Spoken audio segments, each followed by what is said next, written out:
Somewhere between the baby boomers and the millennials, there's a generation that the world mostly forgot to check on. They weren't the largest, they weren't the loudest, they didn't hashtag their struggles or build movements around their pain. They just handled it. And that quiet act of just handling it, repeated across an entire childhood, built something remarkable in their psychology. Today we're going to talk about the psychology of Generation X, born between 1965 and 1980, and why science is only now beginning to understand what they were made of. But first, let's go back to where it all started.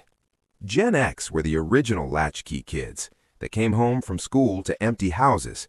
Both parents worked. Divorce rates were skyrocketing. The safety nets that previous generations had simply weren't there. So they learned to make their own snacks, solve their own problems, navigate their own boredom, their own fear, their own loneliness. And nobody, not a teacher, not a therapist, not a parent, sat them down and asked, "How you doing with all of this?" They weren't neglected out of cruelty. They were forgotten in the noise of a world changing faster than anyone could keep up with. But here's what's fascinating. That experience didn't break them, it built them. Psychologists have begun calling Gen X the resilience generation, and the data backs it up. Gift number 1, radical self-reliance. When no one fixes things for you, you learn to fix them yourself.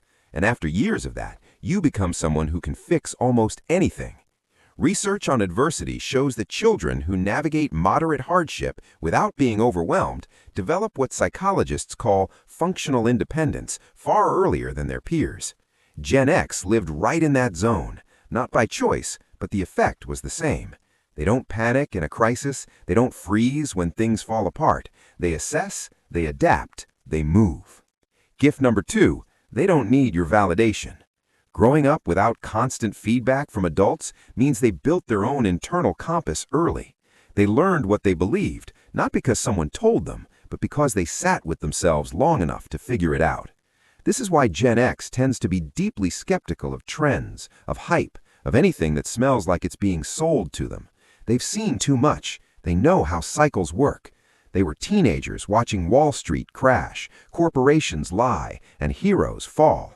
That skepticism isn't cynicism, it's wisdom earned the hard way. Gift number 3, they adapt without complaining. Gen X lived through analog childhood, digital adolescence, and internet adulthood, 3 completely different worlds in one lifetime. And they didn't just survive each transition, they mastered it, without a manual, without a support group, without complaining online. That adaptability is now a documented psychological trait. Researchers call it cognitive flexibility under stress, and Gen X built it without a single mindfulness app. They sat with boredom before boredom became a crisis. They learned patience before patience became a podcast topic. But here's the part that doesn't get talked about enough.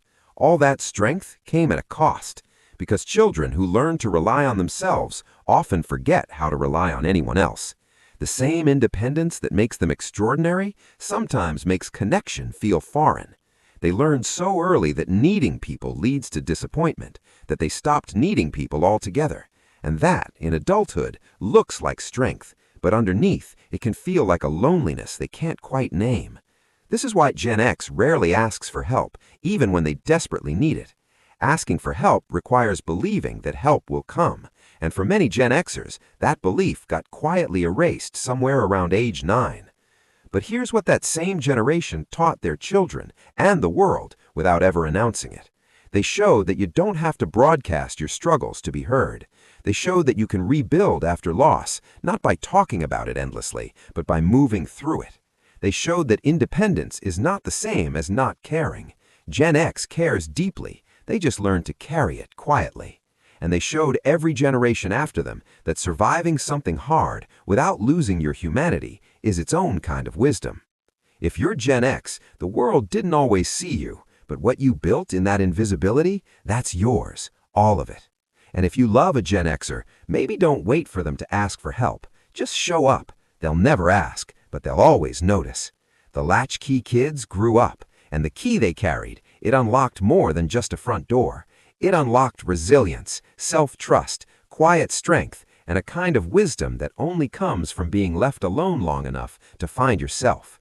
Drop a key emoji in the comments if any of this felt true for you or someone you love. Subscribe for more psychology that actually makes you feel something. See you in the next one.